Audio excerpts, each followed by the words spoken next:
Sei que você já ofertou, mas eu gostaria de te pedir mais uma oferta. A sua atenção para o que eu vou falar agora. Eu vou fazer muitas conexões, vou deixar a Bíblia aberta para que nós possamos ter uma maior clareza, né?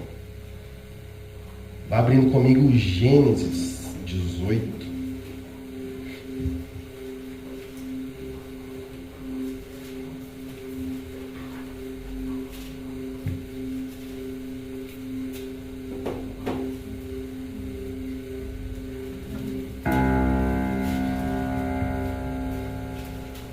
Deixa aberto.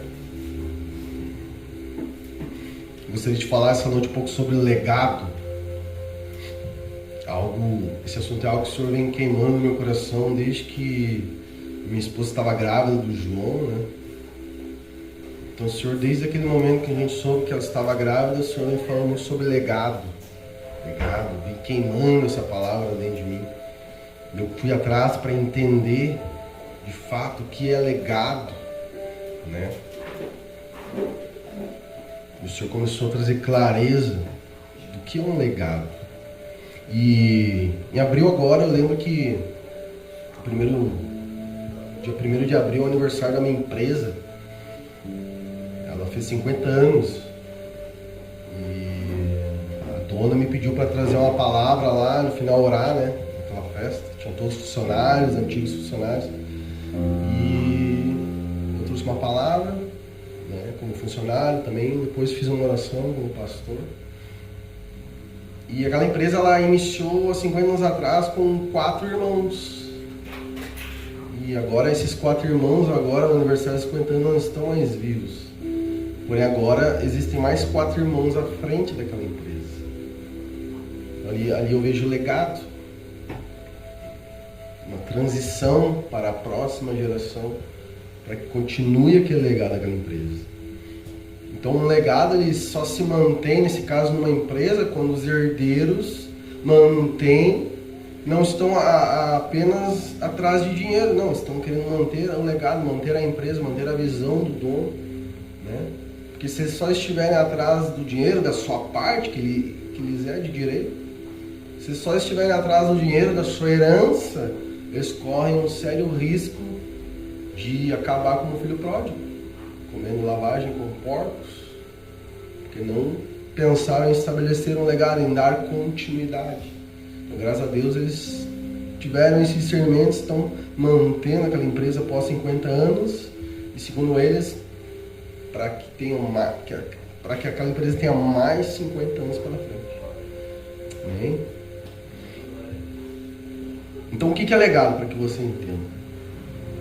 É transferir o coração para a próxima geração. O coração da missão para a próxima geração. É ensinar os filhos a amarem a mesma missão que Deus te deu. Quando você transfere seu coração, ensina seus filhos a amarem, você está produzindo legado na terra. É promover experiências marcantes nos seus filhos. Como você acha que eles vão manter o seu legado se na sua geração eles não experimentaram experiências marcantes de você com Deus? Então isso faz parte. Então você tem experiências com Deus, eles veem aquilo e aquilo gera neles uma convicção de manter aquilo aceso, de manter aquela chama acesa, de manter aquela visão, de dar continuidade, né? Eles veem que você está dando a vida para manter aquela visão, ou aquela empresa, aquele chamado que Deus te deu. Eles veem, meu pai está dando a vida, minha mãe está dando a vida naquele tempo, finanças, crescendo, vendo aquilo, eles vão consequentemente fazer o mesmo. Vão amar aquilo, assim como você amou. Amém? Por quê? Porque foi exatamente isso que Jesus fez. Jesus estabeleceu um legado na sua geração. O que ele fez? Ele passou 3 anos e meio fazendo exatamente isso, transferindo seu coração para os discípulos, né? Promovendo experiências marcantes para eles. Eles viram milagres, maravilhas que marcaram eles, né? E quando Jesus morre naquela cruz, eles têm a total convicção de que Jesus entregou a sua vida por aquela missão. E consequentemente, vendo tudo aquilo, eles fizeram exatamente a mesma coisa, deram continuidade à missão. fizeram coisas iguais, e a Bíblia diz até maiores que Jesus, foram em lugares que ele não foi, e no final tiveram o mesmo fim dele, muito similar, no final de martírio. E queridos, consequentemente, todos aqueles que, os discípulos, famílias, pessoas que alcançadas por aqueles apóstolos, consequentemente eles também fizeram a mesma coisa. Afetou aquela região, ao ponto de chegar até nós hoje. Então é um processo em escala que nos alcançou hoje, de homens que manteram um legado a partir de Jesus. Aí eu te pergunto, e se os nossos filhos hoje não tiverem isso? Será que eles vão manter um legado também? Se eles não tiverem uma consciência clara da missão de Deus em nossas vidas, né? Eles precisam ter uma consciência clara da missão de Deus em nossas vidas. Eles precisam ter uma consciência clara que os pais estão se entregando à missão que Deus deu a eles, né? Eles precisam de experiências marcantes com Deus.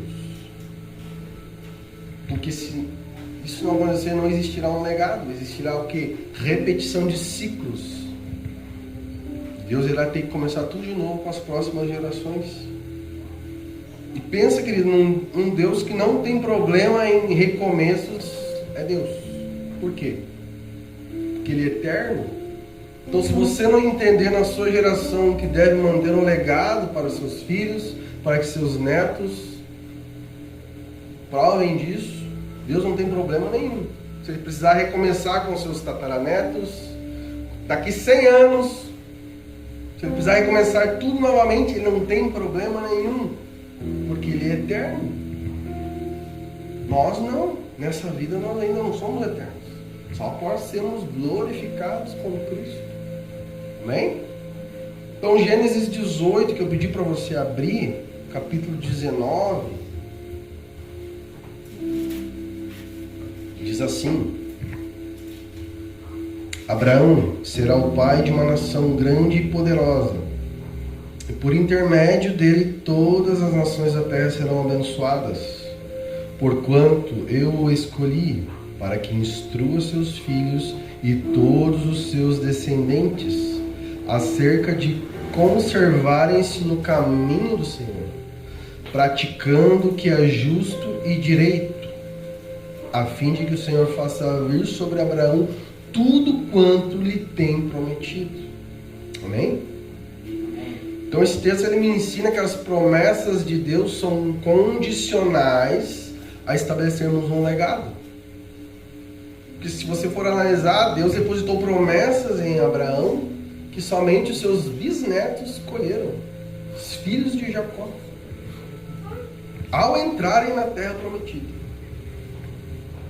Então o que eu entendo com isso? Que Deus depositou promessas na vida de Abraão, porém se ele não tivesse estabelecido um legado com seu filho, com seu neto, não haveria um cumprimento profético. Essas bênçãos não seriam colhidas. Amém? Amém? Então nós precisamos entender isso, deixar um legado para que haja continuidade e assim estabeleça-se um cumprimento profético e as bênçãos sejam desfrutadas. Eu gosto muito de usar o exemplo do cupim para falar sobre legado, né? Esses dias eu estava lá em casa e tem um galpão que eu pedi para ser feito lá em casa, todo de madeira. E do nada apareceu aquelas casinhas dos cupins, não sei se você já viu, ela é tipo feita de barro, não sei o que o cupim usa, é uma casinha assim, compridinha. Daí eu fui lá e comecei a raspar aquilo, e os cupins todos caíram no chão, milhares e milhares, eu comecei a raspar tudo, né? E pisoteava e matei todos eles e taquei fogo, tava com raiva do cupim, né? E daí eu pensei, bom, resolvi o assunto. Dali 2 semanas que ele tava a mesma coisa, a mesma casinha refeita, toda bonitinha lá, e o cupim dele comendo a dele, no mesmo propósito. Aí na hora o Senhor veio para mim e falou: legado, você matou milhares de cupins, exterminou eles, tacou fogo, muito provavelmente os pais, os avós daqueles cupinzinhos que agora fizeram tudo de novo. Então ali estabeleceu-se um legado. A natureza, ela estabelece legado. Ela já nasce sabendo o que precisa fazer. Não é que nem nós precisamos instruir a criança. É um legado natural, né? E foi exatamente o que Jesus fez. Quando ele disse, convém que eu vá, antes dele subir ao céu, ele estava fazendo exatamente isso. Olha, eu preparei vocês. Eu preparei vocês durante todo esse tempo. Eu marquei vocês com acontecimentos marcantes. Agora convém que eu vá. Porque se eu não for, o Espírito não virá. E se eu ficar aqui com vocês não vão se desenvolver nunca. Então Jesus saiu de cena e ali os discípulos deram continuidade ao legado dele. Amém? Amém? Então o legado é isso, é deixar ensinamentos, marcas profundas e deixar uma missão, querido. Basicamente isso. Um texto que fala muito comigo de como estabelecer um legado na minha geração é Deuteronômio 6, se você puder abrir. Deuteronômio 6, do 4 ao 9.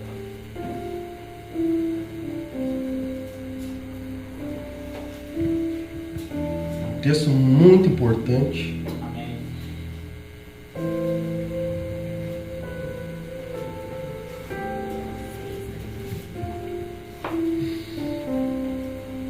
Deuteronômio 6, 4 ao 9.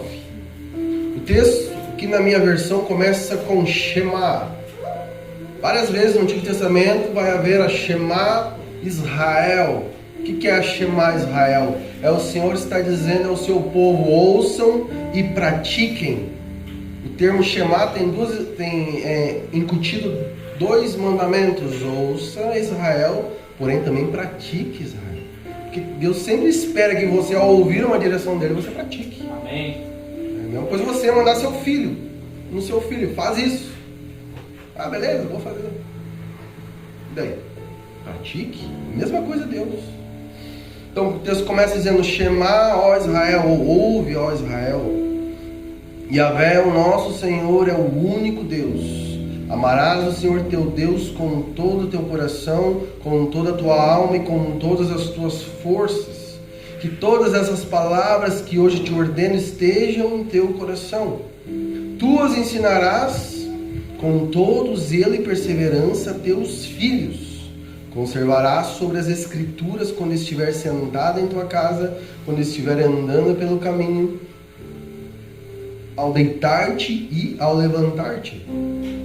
Também atarás essas palavras como um sinal na tua mão e em teus braços, e as prenderás na tua testa como um teflim, ou filactérios. O que quer dizer isso?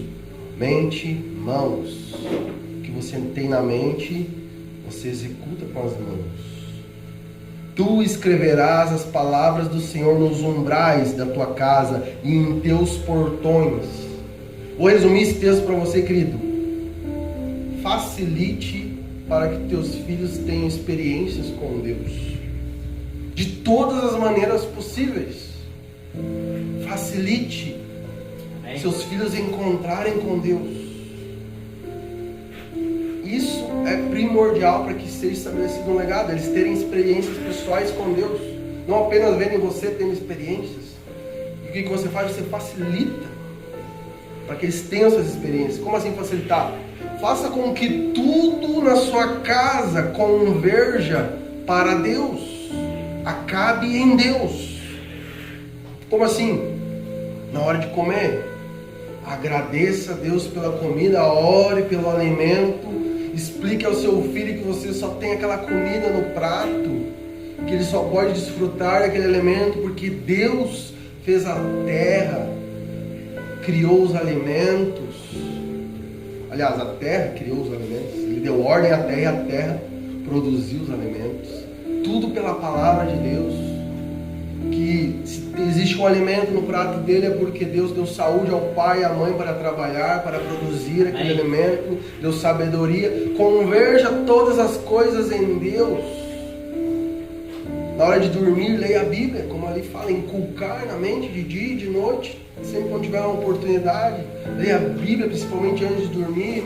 Explique que aquilo não é um conto de fadas, que é uma realidade. Amém?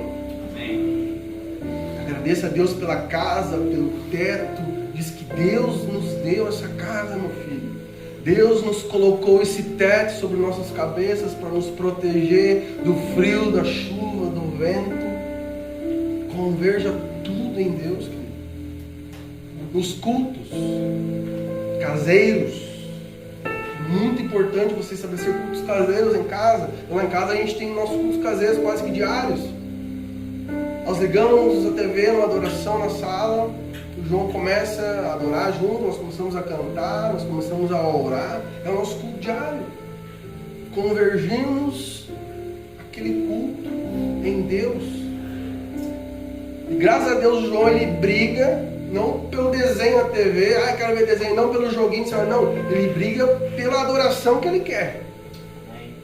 Tem uma adoração lá, tal do meu amado lá, aquela, assim meu amado me beijasse com seus beijos, eu desfaleceria de paixão. Ele só quer saber desse hino. Então a gente bota no amado. Então ele briga pelo louvor, não é pelo desenho, não é pelo joguinho. Porque nós convergimos o ambiente da nossa casa em um culto doméstico. Amém? No momento de orar, querido, eu procuro fazer sempre, facilitar que ele me veja orando. Eu tenho um quartinho de oração, eu não tranco a porta. Né? Deixo a porta entreaberta. E eu digo ao pai, vai orar agora. Ele fala, o pai vai orar, mãe. E eu vou pro quarto e às vezes ele vem atrás, abre a porta e eu tô lá orando e ele tá do meu lado. Quando eu vejo, ele tá do meu lado. Então vem cá, vamos orar com o pai. E ali eu começo a orar em línguas. Né?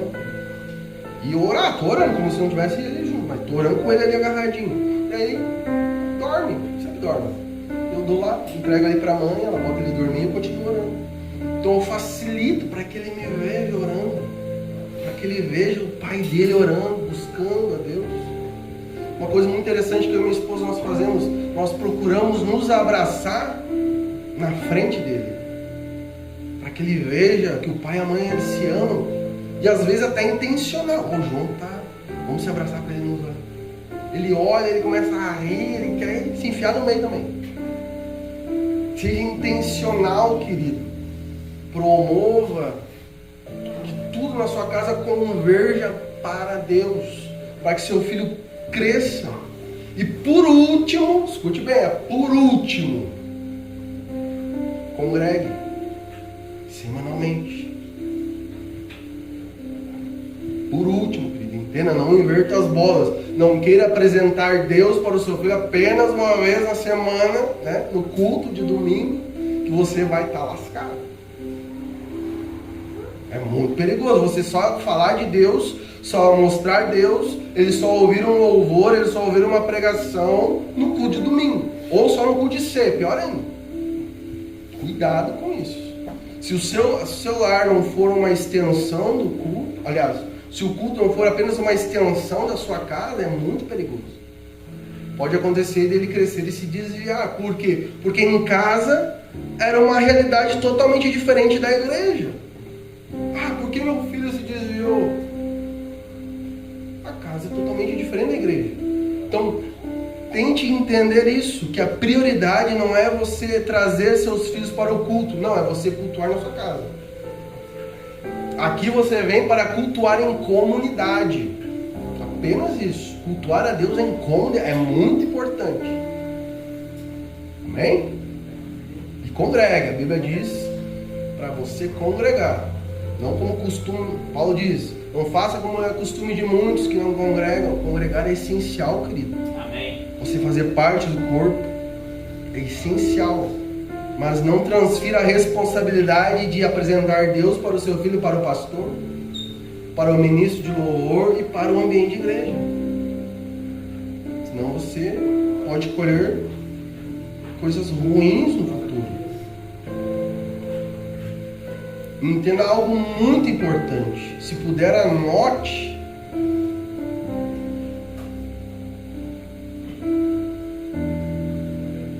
Entender isso mudou muitas coisas na minha vida. Eu levei muito a sério alguns pontos que eu não estava levando tanto a sério assim. É muito simples. Filho não se cria. Filho você treina. Criar você cria animais. Então tudo que eu falei até agora é um treinamento. Você deve treinar os seus filhos, ser intencional, criar um ambiente de uma forma intencional. Você está treinando os seus filhos. Inculcar a palavra, principalmente com sua vida, e você está treinando diariamente. Ou você acha que agora tivemos as Olimpíadas agora, você acha que aquelas pessoas que precisam apenas de alguns segundos de milésimos para ganhar uma medalha, você acha quantos anos elas ficaram treinando? Vários anos. Em casa é a mesma coisa. É necessário um treinamento. Treinarmos nossos filhos. Amém? Então, crescendo nesses ambientes intencionais,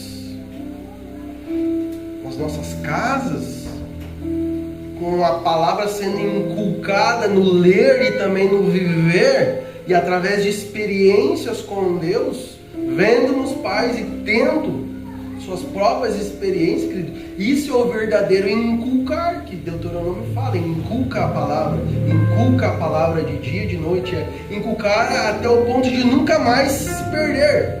O que é o inculcar? Entrou de uma maneira que não sai mais, aí ele nunca mais se desviará, e o legado será mantido na sua linhagem. Amém? Glória a Deus. Então, se legado é deixar algo dentro dos filhos, herança é totalmente o contrário, é deixar algo fora, bens, dinheiro. Porém, se a pessoa que receber uma herança de bens, dinheiro, não tiver um senso de legado, um senso de propósito, aquele dinheiro acaba. Ela pode muito bem terminar como um filho pródigo, comendo lavagem com porcos. Porém, se ela recebe uma herança e existe ali um senso de propósito, um senso de legado, aquilo ali com certeza irá multiplicar.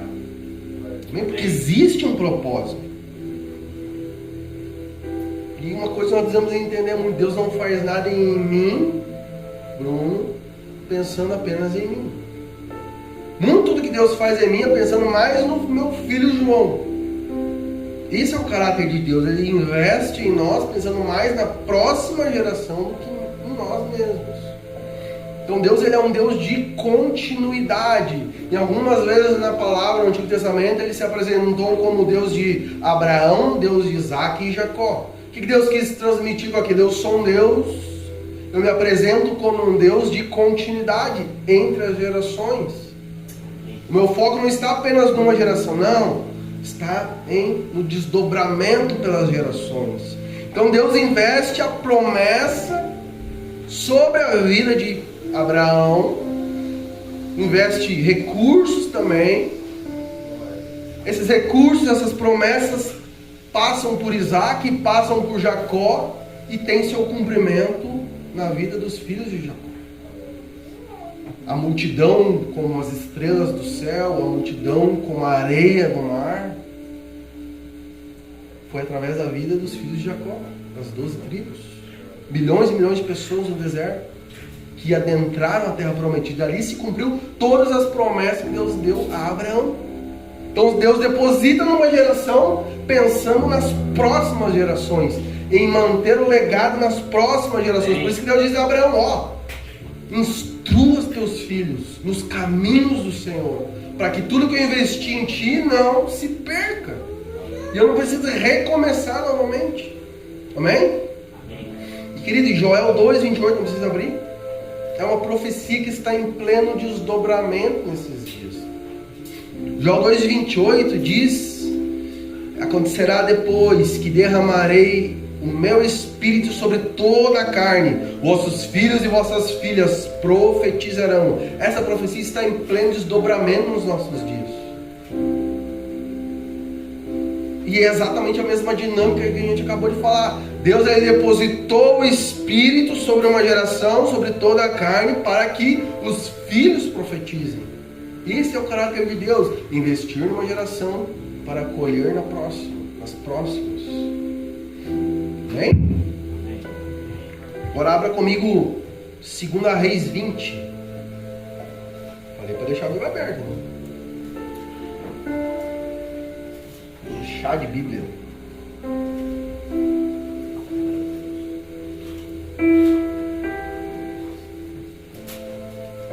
Segunda Reis 20, do 1 em diante. Porque eu pedi para você abrir esse texto, esse capítulo. Porque nós precisamos, para entender sobre legado, primeiro nós precisamos entender de uma movimentação que anula legado. Como assim? É do caráter de Deus nos ensinar o que não fazer antes, para depois nos mostrar o que devemos fazer. É do caráter de Deus.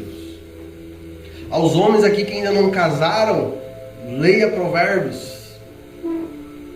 No início de Provérbios você vai ver, querido, inúmeras qualidades da mulher prostituta, da tola, da mulher que destrói a sua casa. Então, para você que não casou, se você ler Provérbios no início, você vai ver exatamente a mulher que você não deve casar. E lá no final, em Provérbios 31, que ele vai dizer o perfil da mulher sábia que edifica o lar, que é exatamente essa que você deve casar. Então, para os homens que não são casados aqui, leia Provérbios. Deus é estratégico, ele coloca o primeiro padrão errado para tu entender, bom, esse é o padrão errado, agora vai ser muito mais fácil você identificar o padrão correto. E é exatamente isso que eu quero fazer agora, eu quero te instruir de um padrão errado de legado, para que você entenda, tenha mais clareza sobre o padrão correto mais adiante, amém? 2 Reis 20, do 1 diz assim: porque naquele tempo Ezequias ficou doente à morte. O profeta Isaías, filho de Amós, veio ter com ele e lhe disse: assim diz o Senhor, põe em ordem a tua casa, porque morrerás e não viverás. Até aí.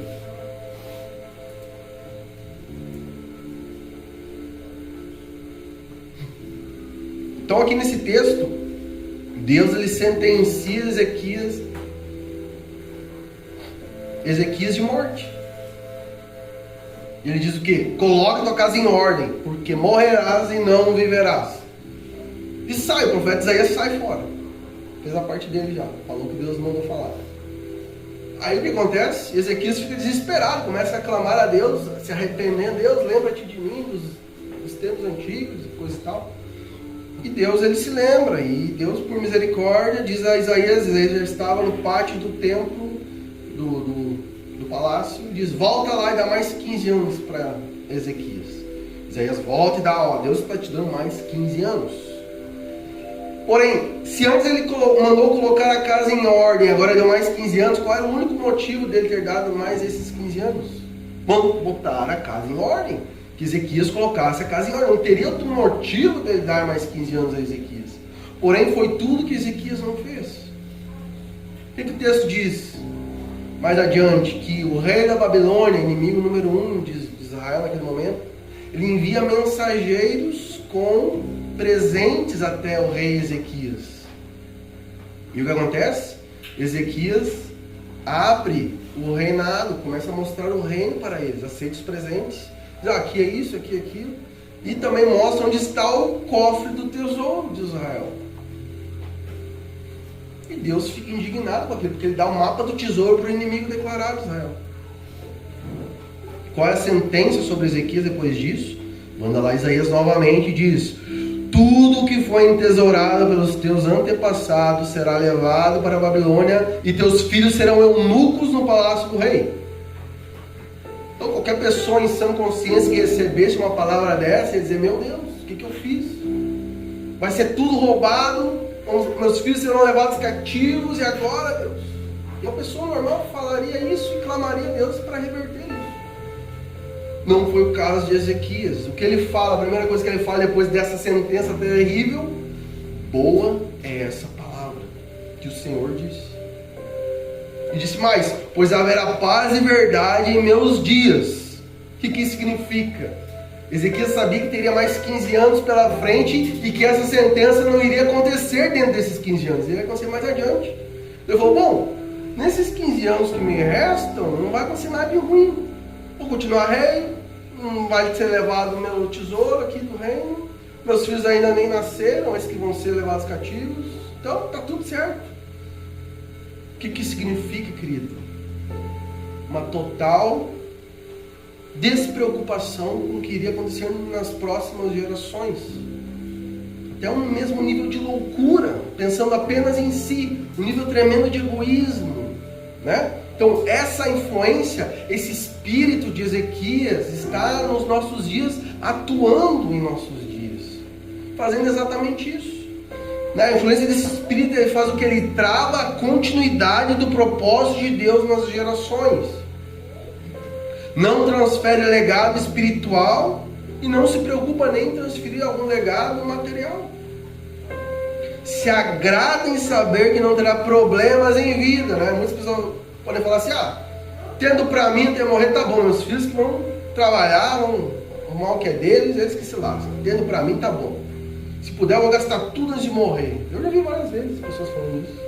Espírito de Ezequias, influenciando eles a não pensarem nas próximas gerações, a não entesourar nada, tanto a nível material como a nível espiritual. Um tremendo egoísmo. E abrem o coração. Ezequias abriu o tesouro. O tesouro remete ao coração. São pessoas, por influência do espírito de Ezequias, que abrem seu coração para pessoas erradas. Através de presentes, através de algum benefício, a pessoa vai lá e abre seu coração para as pessoas erradas, para conexões erradas. O que acontece? Muitos, depois, por abrir o coração, acontecem os problemas, se desviam. E o que acontece? Ao se desviar da igreja, um pai, uma mãe, um casal, seus filhos se tornam cativos do mundo. A Babilônia, da confusão, uma falsa liberdade. Exatamente como o povo de Israel, quando foi cativo, eles tinham uma falsa liberdade na Babilônia. Então esse é o resultado da negligência de Ezequias. Resultou o que na sua linhagem? Seu filho Manassés foi o pior rei da Bíblia. Não existiu pior rei na Bíblia como Manassés, ao ponto dele entregar seus filhos na fogueira para Moloque, sacrificando seus filhos a Moloque. O nível do filho de Ezequias. Amon, seu filho, neto de Ezequias, segue a mesma linha. Porém Deus precisa o que? Recomeçar. E recomeça através do bisneto de Ezequias, Josias. Porém Deus é estratégico. Quando seu pai Amon morre, depois de 31 anos de reinado, ele pega lá Josias e investe em Josias com 8 anos de vida apenas. 8 anos de vida, né? Eu vou pegar enquanto ele está novinho, que ainda não teve influência dos maus exemplos do avô, do bisavô, do pai. Vou pegar ele agora. Deus foi estratégico ali. Envolveu Josias, e Josias passou a ser um rei a partir dos 8 anos de idade. E Deus conseguiu a partir dali trazer novamente o padrão dos dias de Davi. Josias derrubou os poste-ídolos que seus pais fizeram em todo o reinado, toda adoração a ídolos, a Moloque, a deuses estranhos. Josias conseguiu derrubar aqueles dias e voltou a adoração como nos dias de Davi.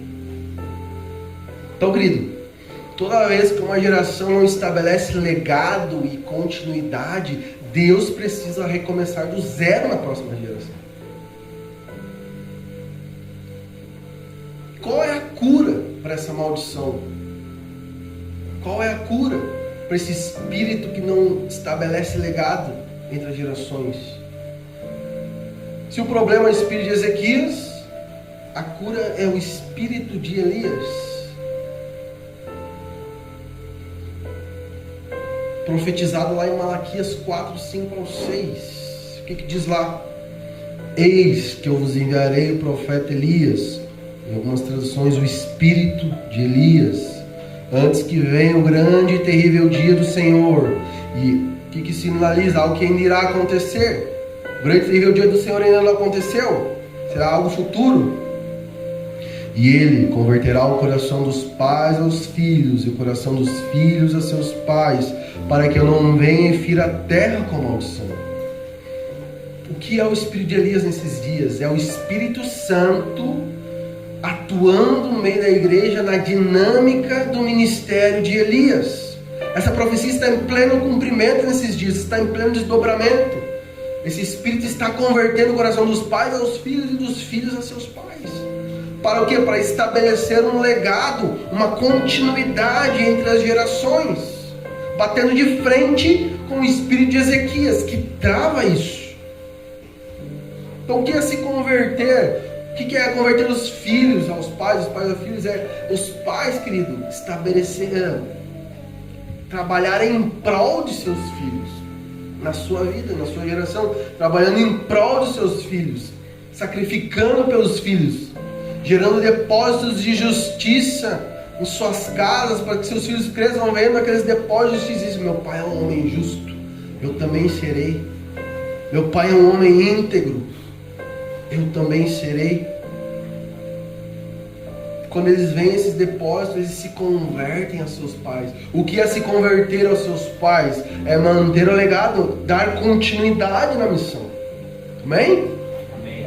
Então a atuação do espírito de Elias, querido, para que você entenda, é 99% nas casas, não é nas igrejas.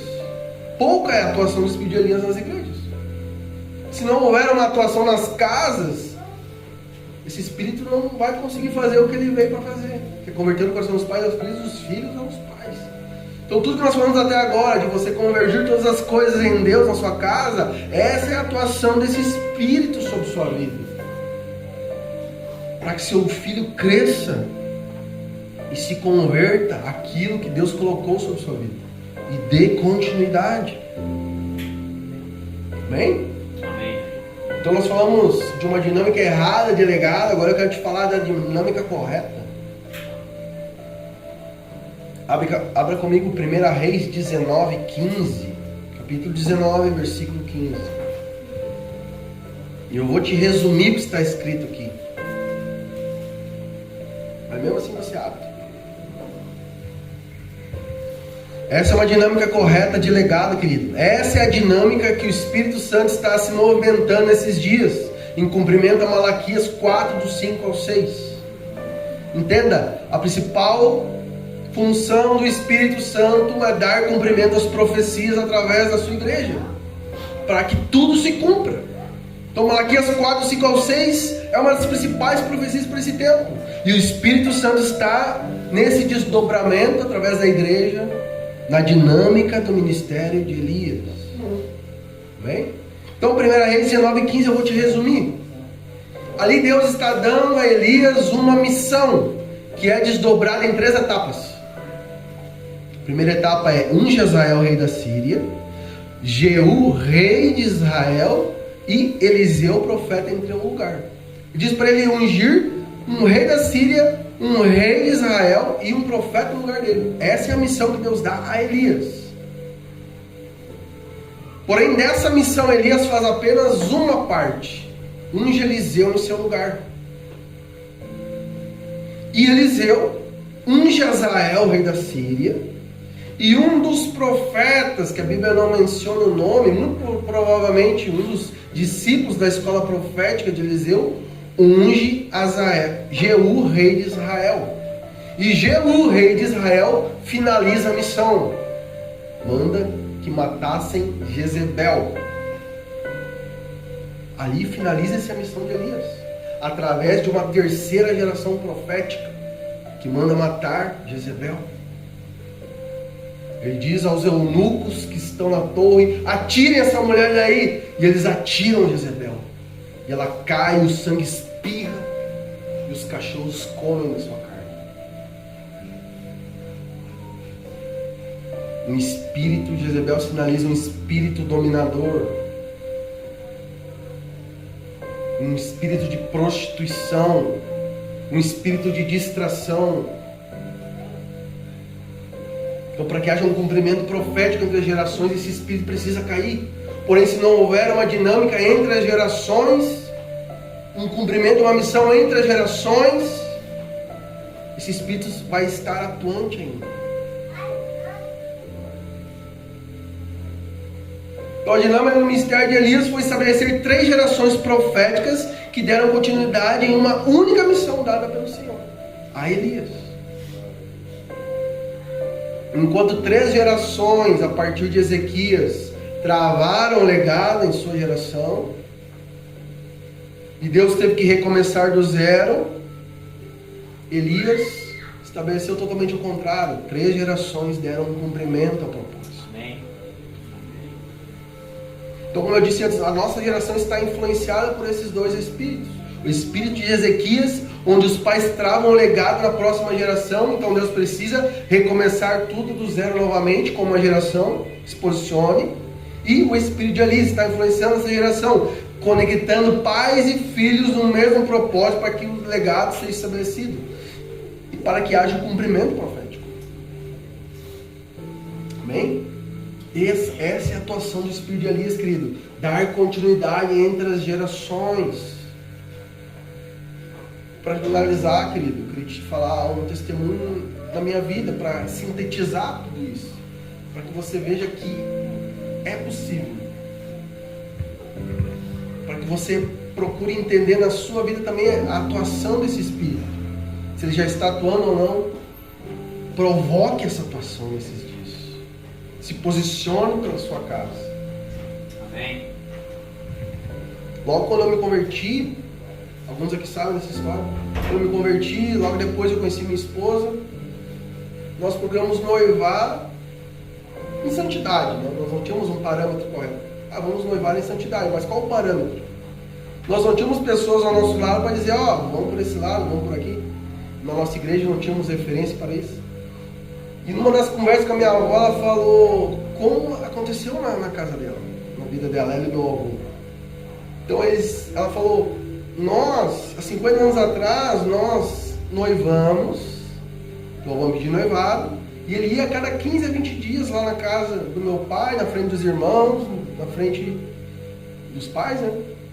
E me cortejava, 3 anos e meio nisso. Pegava na mão, dava um beijinho no rosto, parava por ali. E passou 3 anos e meio nisso, cortejando a minha avó, e ali eles juntaram dinheiro para casar. Falei, tá aí, vamos manter esse legado. Eu e a minha esposa nos posicionamos exatamente assim, fizemos exatamente a mesma coisa. Ficamos em torno de 3 anos e meio noivos, 3 anos e meio noivos. Eu ia lá cada 15 dias, cortejava ela na casa dos pais, em frente aos irmãos, pegava na mão, dava um beijinho no rosto, mesma coisa. Juntamos dinheiro nesse período, querido, para poder fazer a nossa casa. Deus nos abençoou com um terreno, conseguimos casar com a nossa casinha. Mantemos um legado que começou com os meus avós, trouxemos para a nossa geração e agora estamos sinalizando para o João que ele dê continuidade para esse legado. Amém. De santidade. Amém? Amém? Lá em casa, estrategicamente, eu tenho uma parede na minha casa, a mesa das refeições aqui, e tem uma parede bem na frente da mesa assim. E eu estrategicamente coloco o João à minha esquerda, para que ele sempre olhe para aquela parede, que ele cresça olhando para aquela parede. E naquela parede eu coloquei a foto que remete ao nosso noivado, outra foto que remete antes do casamento, no ensaio, né? Uma foto que remete no casamento, bem no meio. Depois uma foto que remete quando ele estava grávida, a Karine estava grávida dele com o barrigão. Outra foto comigo com ele nos braços. E outra foto com ele com um aninho. Para que ele entenda exatamente o padrão que seus avós deixaram, que seus pais manteram, para que ele possa manter na geração dele. Filho, esse é o padrão que teus pais manteram. Mantém esse mesmo padrão na tua geração, né? Então eu como pai qual a minha principal função? Direcionar o meu filho profeticamente, né? Porém também dizer como que se começa. Como eu vou dizer para o meu filho como é que começa? Olha para a parede, filho. Olha para a parede. Ali está como os teus avós começaram, como os teus pais começaram a andar com Deus. E como tu deve começar a andar com Deus. Entenda isso. Entenda isso, querido. Isso vai mudar a sua vida. Quando você puxar para você essa responsabilidade de manter um legado na sua família. Mas eu não tive pais nem avós que tiveram um legado. Comece por você. Qual o legado que Abraão teve antes dele? Um pai que fazia ídolos, vendedor de ídolos. Então, se você não teve ninguém que te deu exemplo antes, entenda, se posicione, peça a capacitação a Deus para que a partir de você, a sua linhagem mude na sua casa. Amém? Amém. Então, recapitulando, o que é legado? Para que você grave bem o que é legado. Recapitulando tudo que falamos, deixar legado. O que é legado é deixar algo dentro dos filhos. É transferir o coração da sua missão a eles. Deixar marcas profundas de experiências que você teve a eles. Facilitar que eles tenham experiências com Deus também. Inculcar dia e noite a palavra, principalmente com sua vida. Ao ponto que eles vão dar continuidade na mesma missão que Deus deu a você. Sem que Deus precise recomeçar tudo novamente. Amém? Amém. Se coloque de pé comigo. Obrigado, Jesus.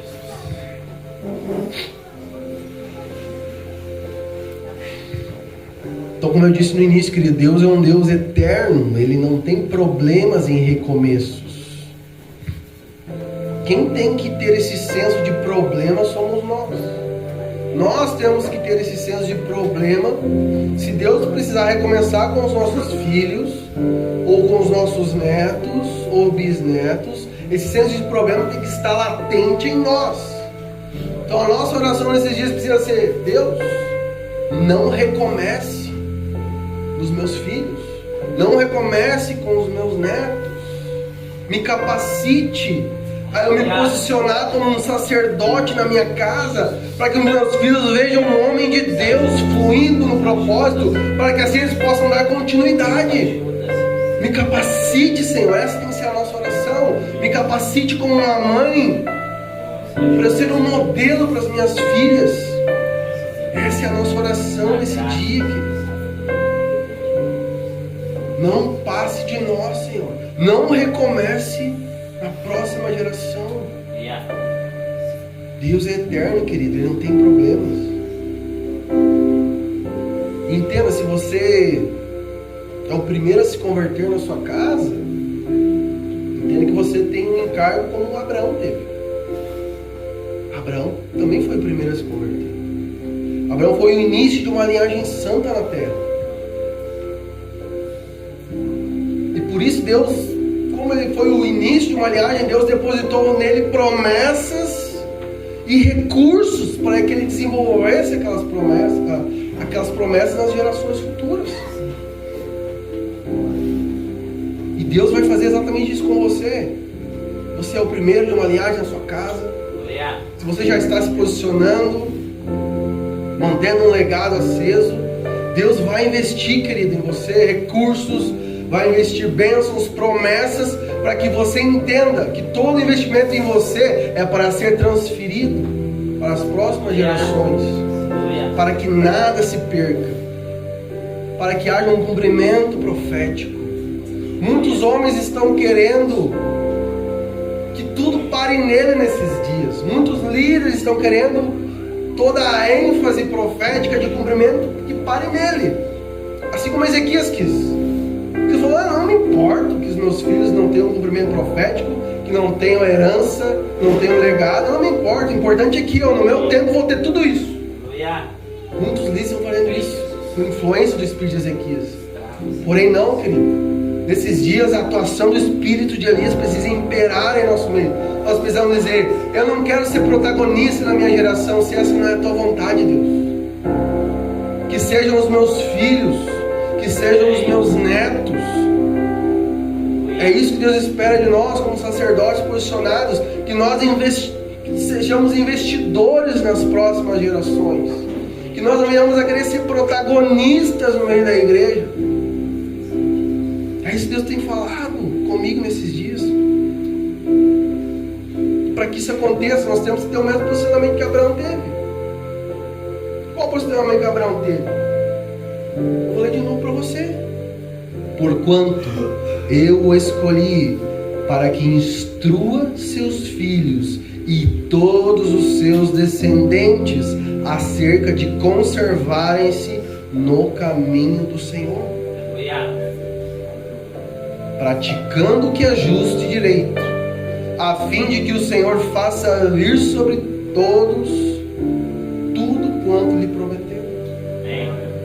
Então a bênção que estava sobre Abraão, a bênção que Deus depositou sobre sua vida, querido, ela é condicional a esse posicionamento. Não é nada de graça. A única coisa que é de graça na sua vida é a salvação pela graça. Para que se você tem uma geração abençoada, uma posteridade abençoada, uma posteridade de cumprimento profético, é necessário esforço, é necessário intencionalidade na sua casa, sem transferir a responsabilidade para o pastor, para a igreja. Amém? Amém. Glória a Deus. Amém. Isso é legado. Quando você entender isso, pode ter certeza que você está estabelecendo um legado na sua casa. Nós estamos aqui para te auxiliar no que for preciso. Amém? Amém. Glória a Deus.